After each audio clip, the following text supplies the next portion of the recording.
Welcome back, seekers of knowledge.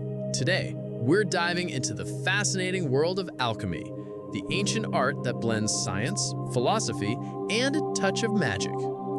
Have you ever wondered what terms like philosopher's wool, butter of antimony, or green lion really mean? Or how alchemists use tools like the alembic and athanor to transform base metals into gold? Well, you're in the right place. In this video, we'll explore the alchemical lexicon, a treasure trove of terms, substances, and processes that shaped the history of alchemy. But we won't stop there. We'll also bring these ancient practices to life with practical demonstrations. Let's get started. Before we dive into the lexicon, let's set the stage. Alchemy is an ancient practice that sought to transform matter, discover the elixir of life, and unlock the secrets of the universe. It was a blend of chemistry, philosophy, and spirituality. Alchemists believed that by purifying and combining substances, they could achieve miraculous results, like turning lead into gold or creating the Philosopher's Stone. But to understand alchemy, we need to decode its language. That's where the alchemical lexicon comes in. Let's start with the substances. Alchemists worked with a wide range of materials, many of which are still used in chemistry today. Here are a few highlights. Cinnabar, a bright red ore of mercury used to create the pigment vermilion. But beware, it's highly toxic. Green vitriol. Also known as ferrous sulfate, this green crystal was used in dyeing and medicine. Sugar of lead, a sweet-tasting but deadly compound made from lead and vinegar. Philosopher's wool, a fancy name for zinc oxide used as a white pigment. These substances weren't just chemicals, they were symbols. For example, the green lion represented a green acetate of lead, but it also symbolized the raw, untamed forces of nature that alchemists sought to harness. Now, let's talk about the tools and techniques alchemists use to work their magic. Here are some key terms. Alembic, a distillation device used to separate liquids. Think of it as the ancient version of a chemistry lab setup. Athanor, a special furnace that provided constant heat for long experiments. Calcination, the process of heating a substance to purify it, often turning metals into powders.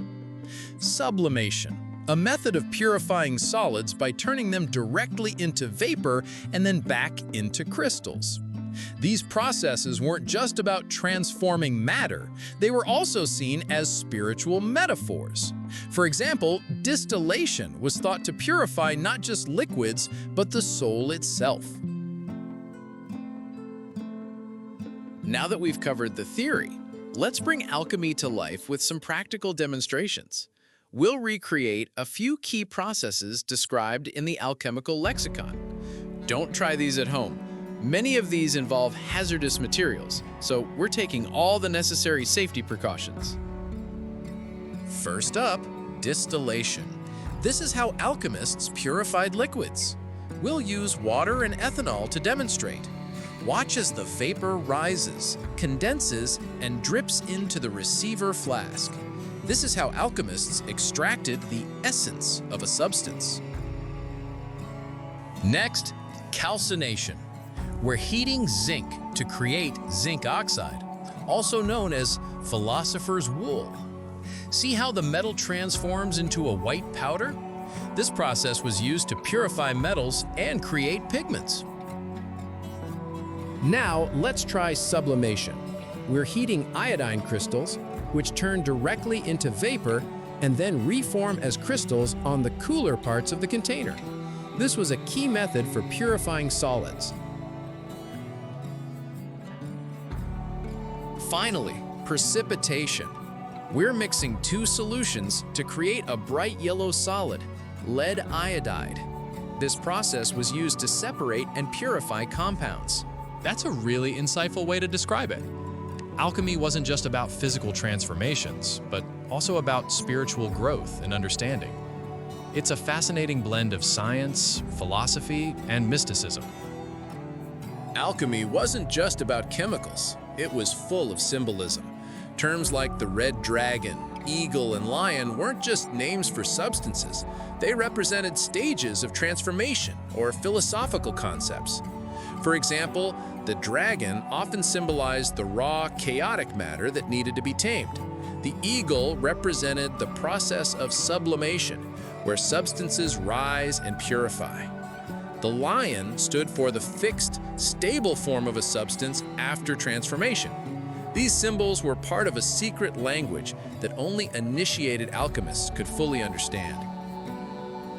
While alchemy might seem like a relic of the past, its legacy lives on. Many alchemical processes laid the groundwork for modern chemistry. For example, the distillation techniques used by alchemists are still essential in labs today. And let's not forget, some of history's greatest minds, like Isaac Newton, were also alchemists. So the next time you hear terms like green vitriol or alembic, remember, you're connecting with a tradition that shaped the world of science as we know it.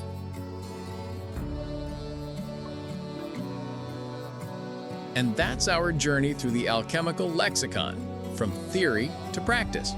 If you enjoyed this deep dive into the world of alchemy, don't forget to hit the like button, subscribe, and ring the bell for more fascinating content. Let me know in the comments, what's your favorite alchemical term or concept? Thanks for watching, and until next time, keep seeking the secrets of the universe.